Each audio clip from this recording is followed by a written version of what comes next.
1885년 갑신정변이 일어난 이 조선 땅, 이 조선 땅은 외국 사람들에게 있어서는 소망이 없는 황무지처럼 여겨졌습니다. 그래서 어떤 세계도, 어떤 나라도, 어떤 구호단체도 이 조선에 구호를 하거나 원조를 하겠다는 생각을 갖지를 못했습니다. 오히려 더 꺼려하는 그런 조선 땅이 되고 말았죠. 그때 미국의 젊은 두 선교사가 순교를 각오하고 한국으로 떠나는 배에 탑승을 하게 됩니다. 황무지일수록 복음이 들어가야 된다. 이 믿음으로 한국을 찾았던 젊은 두 청년 선교사. 그의 이름은 우리가 잘 아는 대로 아펜젤러와 언더우드 선교사였습니다. 이 아펜젤러와 언더우드 선교사가 이날의 감격을 선교 보고서에 이렇게 기록하고 있습니다. 우리가 도착한 날은 4월 부활절이었습니다. 죽음에서 부활하신 주님의 능력이 조선의 결박을 끊고 사망의 철장을 쳐부수고 이 땅의 백성들을 하나님의 자녀로 삼으사 빛과 자유의 세계로 인도해 주시기를 기도드렸습니다. 1885년 4월 5일 오늘과 똑같은 날 부활주일에 제물포항에 도착한 이 두 사람, 지금으로부터 141년이 됐잖아요. 이 첫 번째 복음이 들어오는 그날이 바로 오늘과 똑같은 4월 5일 부활주일이었어요. 부활의 복음을 믿기 때문에 이 두 청년은 죽기를 각오하고 이 조선 땅에, 황무지 같은 암울한 이 땅에 복음을 전하기 위해서 첫 발을 내딛게 된 거죠. 지금 우리는 이 복음을 받아들여서 이제는 전 세계, 미국 다음으로 수많은 선교사를 파송하는 그런 나라가 되었고, 우리 통합적 교단도 약 2,000명의 선교사를 지금 전 세계에 파송하고 있습니다.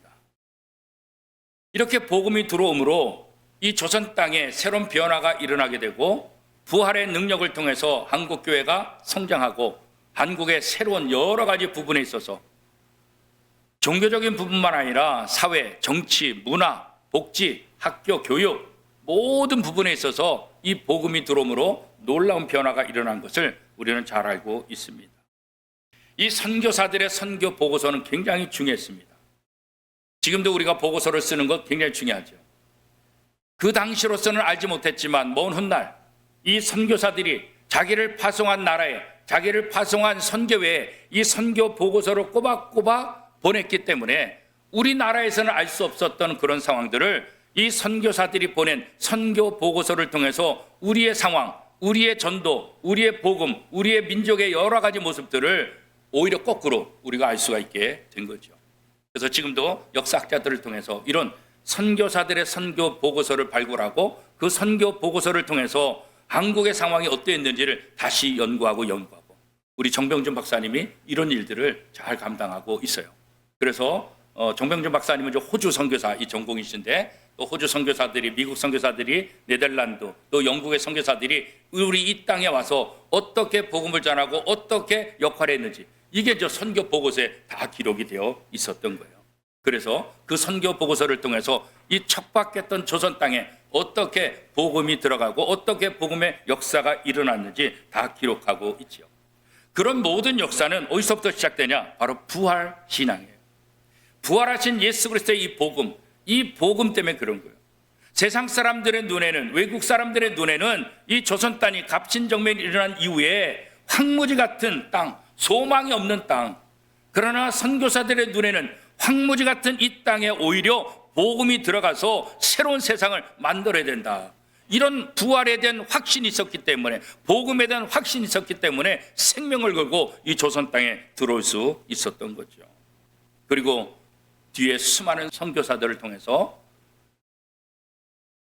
이 땅에 복음이 전파되고 또 부활신앙이 전파될 수 있는 거예요.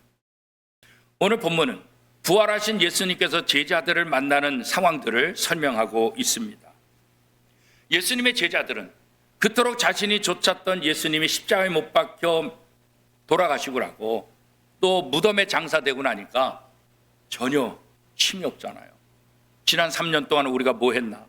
우리가 3년 동안 헛수고한 것 아닌가? 좌절감도 있고 두려움도 있고죠. 그래서 문을 안에서 걸어 잠그고 두려움 속에 제자들이 모여 있었다라고 오늘 본문은 이야기하고 있습니다. 왜 문을 걸어 잠그고 왜 두려움 속에 있을까요? 예수님이 안 계시기 때문에? 그렇지 않죠. 저 예수님을 십자가에 못 박아 죽인 로마 병정들이, 유대인들이 우리를 붙잡으러 올까 봐, 그래서 우리도 그렇게 죽을까 봐 두려움과 걱정이 제자들 속에 있었던 것 아니겠어요? 그런데 그 자리에 부활하신 예수님이 찾아오신 거예요. 제자들이 깜짝 놀랐죠. 기절초풍할 일이죠. 아니 어제 장사 지냈는데, 아니 무덤에 묻히는 거 우리가 다 봤는데 그 주님이 지금 앞에 서 계시는 거예요. 얼마나 놀랐겠어요, 그죠? 여러분 한번 상상해 보세요. 여러분의 가족의 장례를 다 마치고 화장도 하고 납골당을 하고 그래가지고 다 집에 들어와서 이제 또 장례를 마친 다음에 좀 지치고 피곤하고 힘드니까 좀 쉬고 있는데 갑자기 돌아가신 분이 나타나서 안녕 그렇게 얘기하면 여러분 얼마나 놀라겠어요, 그죠? 지금 그런 상황이에요, 그죠? 예수님께서 제자들에게 뭐라고 말하고 있어요? 자, 19절 말씀 우리 같이 한번 읽어보겠습니다. 시작. 이날 곧 안식 후 첫날 저녁 때 제자들이 유대인들을 두려워하여 모인 곳에 문들을 닫았더니 예수께서 오사 가운데 서서 이르시되 너희에게 평강이 있을지어다. 아니 두려워서 무서워서 문까지 걸어 잠갔는데 어떻게 그 안에 예수님께서 들어오시고 예수님께서 너희에게 평강이 있을지어다. 이 말은 히브리 말로 말하면 뭐겠어요? 샬롬. 우리 말하면 뭐예요? 안녕, 그런 거죠. 아니 평상시에 예수님이 샬롬 이렇게 얘기하는 게 뭐가 문제가 되겠어요, 그죠? 지난 3년 동안 예수님과 동고동락하면서 얼마나 많은 인사를 했어요. 서로 샬롬 샬롬 샬롬. 그런데 오늘 이 샬롬이 아니에요. 이거 정말 기절초풍할 일이에요. 이거 뭔지 모르겠어요. 당황해요. 두려워서 인사도 대답하지 못해요.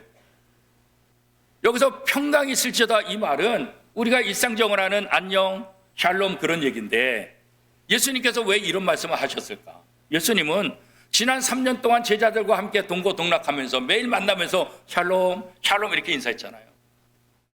제자들은 지금 예수님이 십자가에 못 박혀 돌아가셔서 무덤에 장사 지냈는데 그런데 그 주님이 나타나 지금 샬롬 하잖아요. 예수님의 입장에서는 십자가에 못 박혀 돌아가실 때나 그 이전이나 부활한 지금이나 여전히 제자들과 함께하고 여전히 제자들과 똑같은 마음이에요. 그런 마음으로 어제 만났던 우리가 오늘 만나면서 샬롬 이렇게 인사하는 것처럼 예수님은 당연하듯이 그렇게 얘기한 거죠. 그러나 제자들 입장에서는 받아들일 수가 없는 거예요. 이거 어떻게 받아들여요? 뭐가 어떻게 된 거예요? 무슨 일이 도대체 일어난 거예요? 지금까지 경험하지 못했던 일들 앞에서 이들은 당황하고 두려워하며 예수님의 인사도 제대로 받지 못하는 그런 모습이 오늘 본문에 기록되어 있죠. 하지만 예수님께서 너에게 평강이 있을지어다. 전혀 예수님에게 놀랄 일도 아니에요. 예수님에게 새로운 것도 아니에요. 어제 만났던 제자들에게 똑같이 인사하는 그 모습으로 제자들에게 다가가는 그런 예수님의 모습을 우리가 볼 수 있게 되는 거죠. 그들이 그렇게 사랑하고 존경하고 따랐던 예수님 있잖아요. 그런데 그 주님이 갑자기 나타나서 돌아가신 분이 나타나서 이렇게 말씀하시니까 기가 막힌 거 아니겠어요? 그런 제자들의 마음을 이 예수님이 다 아시잖아요. 그래서 예수님께서 어떻게 말씀하세요? 자, 20절 말씀 우리 같이 한번 읽어보겠습니다. 요한복음 20장 20절 시작. 이 말씀을 하시고 손과 옆구리를 보이시니 제자들이 주를 보고 기뻐하더라. 예수님께서 샬롬 이렇게 인사해도 전혀 무표정하고 놀래가지고 반응하지 못하는 그 제자들의 모습. 예수님이 아시죠? 저들이 왜 그러는지. 왜 내가 죽었는데 살아있는 몸으로 다시 나타나니까 이해할 수 없는 그런 모습이잖아요. 그러니까 그 마음을 아시고 예수님께서 말씀하신 거예요. 자, 내 손을 봐라. 내 옆구리 봐.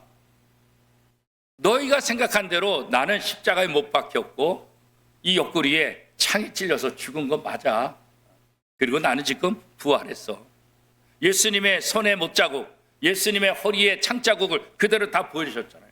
그때서야 비로소 제자들이 예수님이시구나, 진짜 예수님이시구나, 그런 생각을 갖게 된 거죠.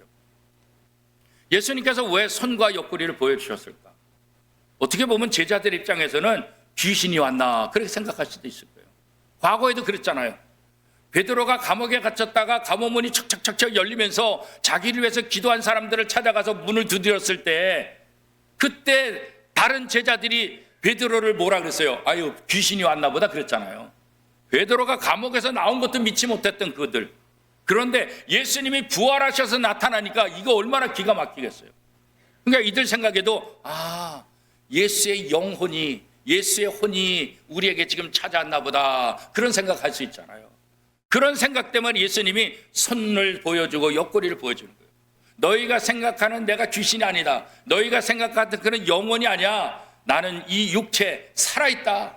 나는 육체로 이렇게 존재한다. 그것을 다시 한번 증명해 보이기 위해서 그렇게 말씀하고 있는 거죠. 그러시면서 다시 그들에게 어떻게 해요? 너에게 평강이 있을지어다. 다시 또 두 번째 평강의 인사를 그들에게 이야기를 하고 있잖아요. 그렇죠?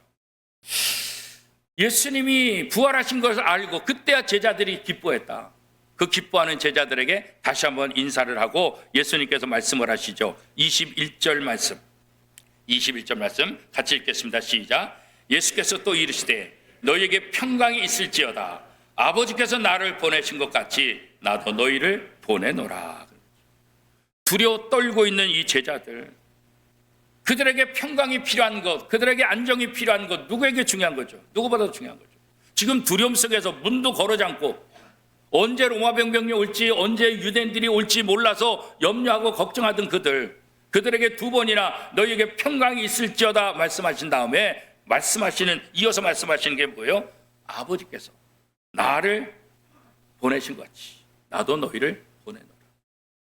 아버지께서 이 땅에 오셔서 아버지의 사명을 잘 감당하고 이 땅에서의 삶을 다 마친 예수님, 이제 나도 너희를 세상에 보내노라 이렇게 말씀하고 있잖아요. 그렇죠? 하나님이 주시는 그 은혜는 고갈되는 것이 없어요. 우리가 주면 우리의 것은 주고 나면 모자라고 주고 나면 모자라요. 그러나 하나님의 은혜, 하나님의 은사, 하나님의 평안, 하나님이 주시는 모든 것들은 고갈되지 않아요. 하나님은 풍성하세요. 부족함이 없어요. 주어도 부족함이 없는 것, 이게 하나님의 은혜라고 그러죠. 주님은 제자들에게 평강의 복을 반복해서 허락하는 거예요. 이 평강이 너희를 지배하고 염려와 두려움과 걱정 속에 있는 너희들이요, 내가 주는 이 평안을 너희가 받아라. 너희가 진정 샬롬, 평안의 삶을 살기를 원한다 이렇게 말한 거죠. 왜요? 그래야만 주님께서 그들을 통해서 복음이 전파될 수 있도록 그들에게 사명을 줄 수 있는 것 아니겠어요? 부활의 은혜를 경험하지 못하고 부활 신앙을 확신하지 못하고 염려와 두려움 속에 있으면 어떻게 주님의 부활의 증인이 될 수가 있겠어요? 부활의 증인이 되기 위해서 제자들에게 가장 필요한 것은 부활에 대한 확신이고, 그 다음에 뭐예요? 하나님이 주시는 평강의 마음을 갖는 거예요. 그래서 예수님께서 제자들에게 너에게 평강이 있을지어다 이렇게 인사를 하는 거예요. 이후에 본문에 보면 또다시 한번 너희에게 평강이 있을지어다 이렇게 반복하는 말씀이 26절에 또 나오는 것을 우리가 보게 됩니다. 예수님께서 또 한 번 제자들에게 나타나시는데 그때는 도마가 있을 때 나타나죠. 예수님의 부활하신 예수님을 만난 제자들이 도마에게 말하는 거예요. 도마가 그 자리에 없었으니까. 와, 우리 부활하신 주님 만났다. 예수님 정말 부활했어. 그랬더니 의심 많은 도마가 뭐라 그래요? 무슨 소리? 야, 그걸 어떻게 믿냐? 나는 내 눈으로 예수님의 손을 보고 내 손가락을 그 손가락에 넣어보고 내 손가락을 예수님의 허리 창자국에 넣어봐서 그런 다음에 나는 믿지, 그러기 전에는 난 믿지 않아. 이렇게 도마가 제자들에게 말하죠. 이 모습을 누가 들었어요? 예수님이 들으셨잖아요.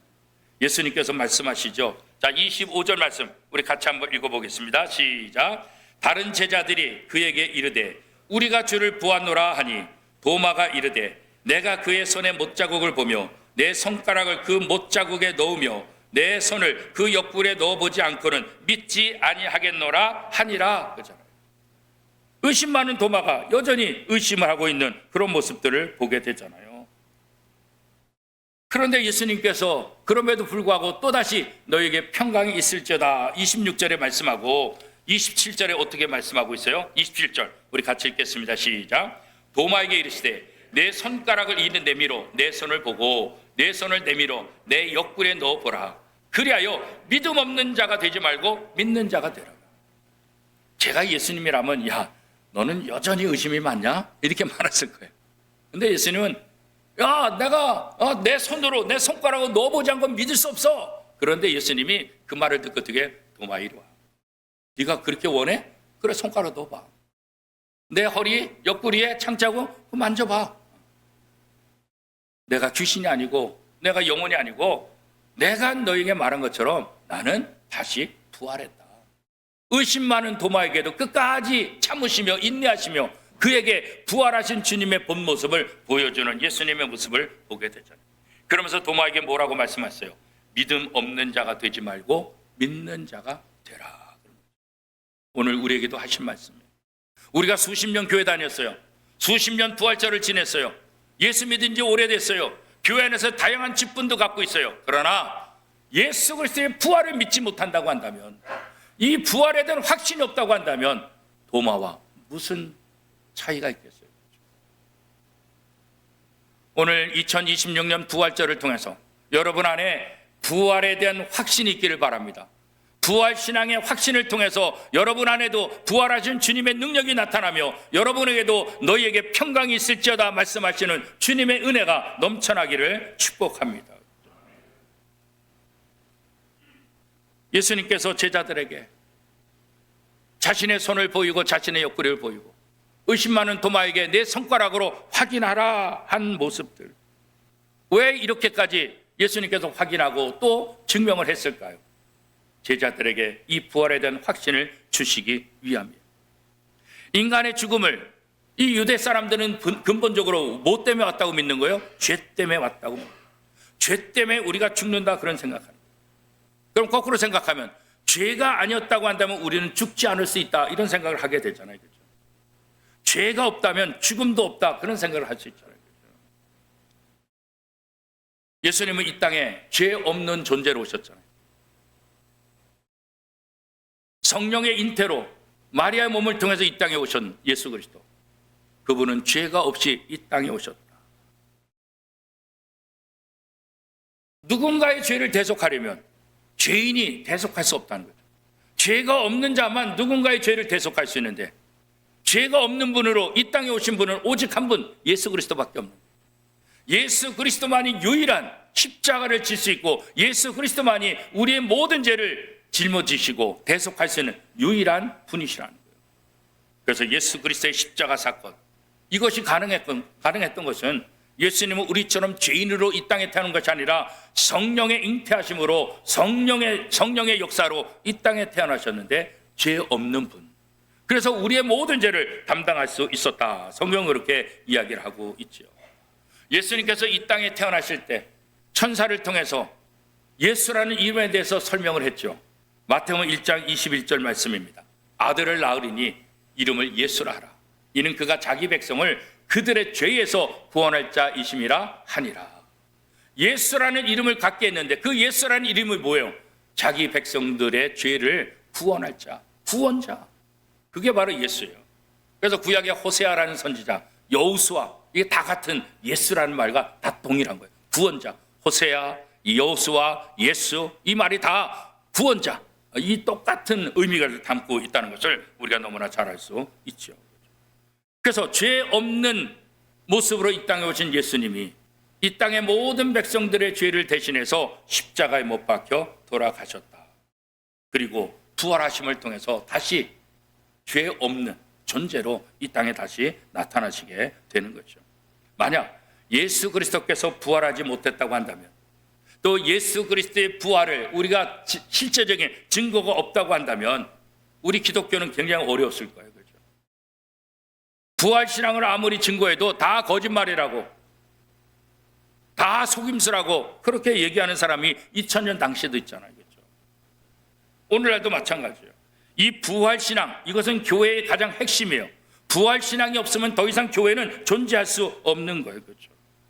그렇기 때문에 예수님은 이 부활신앙을 제자들에게 다시 한번 확신시켜주는 거예요. 그리고 제자들로 하여금 이 확신을 가지고 세상에 나가서 복음을 전하는 삶을 살아라, 그렇게 말씀하고 있는 거죠. 아버지께서 나를 보내신 것 같이 나도 너희를 보내노라. 이 21절의 이 말씀을 가만히 살펴보면 하나님께서 예수 그리스도를 통해서 또 제자들에게 원하시는 것이 무엇인가 볼 수 있잖아요. 아버지께서 나를 보내신 것 같이 나도 너희를 보내노라. 보냄받은 자, 이 단어를 우리가 많이 쓰잖아요.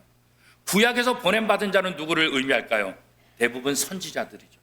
하나님의 선택을 받고 하나님의 사명을 가지고 하나님의 은혜가 필요한 곳곳마다 보냄을 받은 사람들, 그게 선지자잖아요.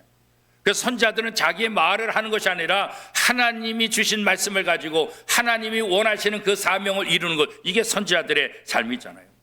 신약에 와서는 보냄받은 자가 누구예요? 바로 사도. 사도가 보냄받은 자의 역할을 감당하잖아요. 보냄받았다, 이 말은 뭐겠어요? 누군가로부터 내가 보냄을 받은 거잖아요. 그리고 전달해야 될 메시지가 있잖아요. 그리고 가야 될 장소가 있잖아요. 그죠? 보냄받았다는 것은 내 마음대로 내 뜻대로 아무데나 가는 것이 아니라 보냄을 받은 사람은 보낸 사람의 그 뜻을 가지고 그 메시지를 가지고 그 장소에 가서 그것을 잘 마무리하는 것, 이게 바로 보냄받은 사람의 진짜 주어진 사명이잖아요. 예수님은 제자들에게 내가 너희를 보내느라 무엇을 위해서 보낼까요? 부활신앙을 증거하는, 2000년 전부터 지금까지 그렇게 보냄받은 사람을 통해서 이 땅에 부활신앙이 증거되고 복음이 전파되고 오늘 우리에게까지 이 복음이 전파되고 오늘 우리가 예수 그리스도를 영접하고 오늘 2026년 부활절 감사 예배를 이렇게 드리는 것 아니겠어요? 그렇죠? 오늘은 부활주일입니다. 단순히 예수님의 부활을 축하하는 것이 아니라 이 부활이 나와 무슨 상관이 있는가, 이거 생각해야 돼요. 이 부활을 통해서 하나님이 내게 원하시는 것이 무엇인가, 이거 생각해야 돼요. 단순히 우리에게 평강을 주시는 그 목적이 뭘까? 그 평강을 우리가 누리고 좋다, 행복하다, 이것으로 끝나는 것일까? 그렇지 않죠. 이 평강의 복을 누린 사람들은 주님으로부터 받은 사명, 이 부활신앙, 예수 그리스도를 온 세상에 증거할 사명을 갖고 있다는 거예요. 그런 면에서 예수님의 부활이 없으면 오늘 교회라는 공동체는 아무런 의미가 없다. 많고 없는 찐빵, 우리가 그런 얘기하는 것처럼 바로 부활신앙이 없으면 교회는 교회가 아니고 기독교는 더 이상 기독교가 될 수 없는 거예요. 하나님의 나라는 허구에 있는 것이 아니라 이 부활신앙을 증거함을 통해서 실제 예수님이 실제로 부활하셨던 것처럼 하나님의 나라도 실제로 있다는 사실을 우리가 다시 한번 증거하게 되는 거죠. 예수님의 부활은 보냄받은 자들에 의해서 전파되고 오늘까지 전파되고 지원됐다는 거예요. 교회는 이렇게 세상에 보냄받은 사람들의 모임이라고. 세상에 보냄받은 사람들의 모임. 그렇기 때문에 우리는 여기 모여서 함께 기도하고 함께 예비하며 하나님이 주시는 평강을 누려야 되지만 평강을 누리는 것으로 끝나는 것이 아니라 이 마음을 가지고 세상에 나가서 부활신앙의 증언자가 증인이 되는 그런 삶을 살아야 되는 거예요. 기독교의 가장 중요한 원리, 교리라고 한다면 그건 당연히 부활신앙입니다. 부활의 메시지가 예수님께서 그의 제자들에게 세상에 나가서 복음을 전파라고 할 때 가장 중요한 핵심이었고 철저한 유대주의자들조차도 거기서 변화된 바울조차도 이 자신의 선교여행, 자신의 모든 선교사에게 가장 중요한 핵심을 뭐라고 생각했어요? 바로 부활이다. 예수 그리스도의 십자가와 부활을 증거하는 그것이 내 자랑이다. 그렇게 말씀하고 있잖아요. 부활은 그렇게 예수님의 관점에서도 제자들의 관점에서도 또 사도 바울의 관점에서도 모든 사람이 들어야 될 기쁜 소식이다. 그래서 온 인류에게 이 부활신앙, 부활의 아름다운 이 복음이 전파돼야 된다. 그래서 보낸다. 이렇게 말씀하고 있는 거예요.